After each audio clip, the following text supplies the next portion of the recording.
What's up everybody, this is Alex Yu and you're watching the Ragin Ronin review, and I'm going to review The Dark Knight Rises Prologue for you. It's 6 minutes long and it came with Mission Impossible Ghost Protocol, and it was presented in beautiful IMAX. You know what's kind of funny? There's actually some people, they paid for an IMAX, well I don't even know if they paid for a full-on IMAX ticket, but what they did is they showed up for the prologue.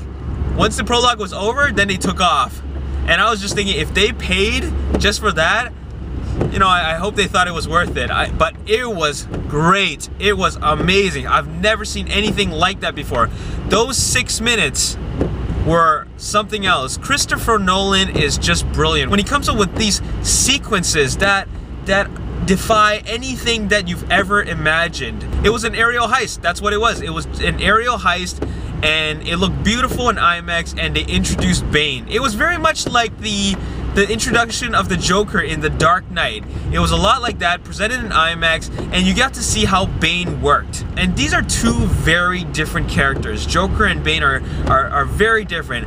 What you saw in The Dark Knight was that the Joker hires these goons, and they're all there, hopefully, to get paid. Do their stuff and get paid. But Joker, in the end, double crosses all of them, and that's how he works. However, Bane, he's got his goons, his minions, that are so loyal to him that they would actually give up their own lives. You see how they work, and Bane is a huge guy. You can't even tell that's Tom Hardy.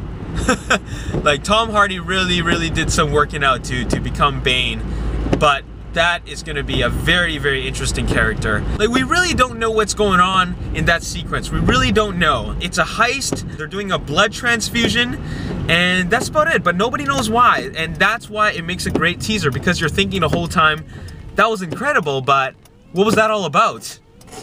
But at least you got to know the character of Bane, and this really makes us think that The Dark Knight Rises is going to be yet another amazing film from Christopher Nolan. One thing I'd like to mention is that, and I think a lot of people will complain about that, is that Bane's voice is hardly understandable. I couldn't really comprehend what he was saying. I probably only got like 20% of the things he said. It's because of that mask he's wearing.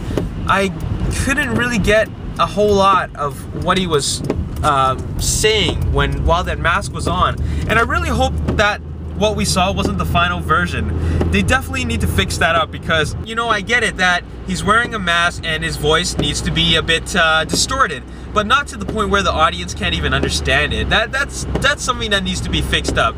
I hope they fix it up. Other than that, I have no complaints about this sequence at all. This sequence is just beautiful, looks great in IMAX. To top things off, it's not like anything you've ever seen. It was a very exciting sequence, and I gotta say that Christopher Nolan proves yet again that he is a master storyteller. Anyways, that's all I have to say. If you haven't seen it already, watch it in IMAX. Don't watch it on the small screen unless you have already seen it in IMAX, because there's no other way to watch it. This is why we go to the movies, and I highly recommend watching it in the big screen before you watch Mission Impossible Ghost Protocol. Anyways, let me know in the comment section below what you thought of it. My name is Alex Yu, and thanks for watching. Peace.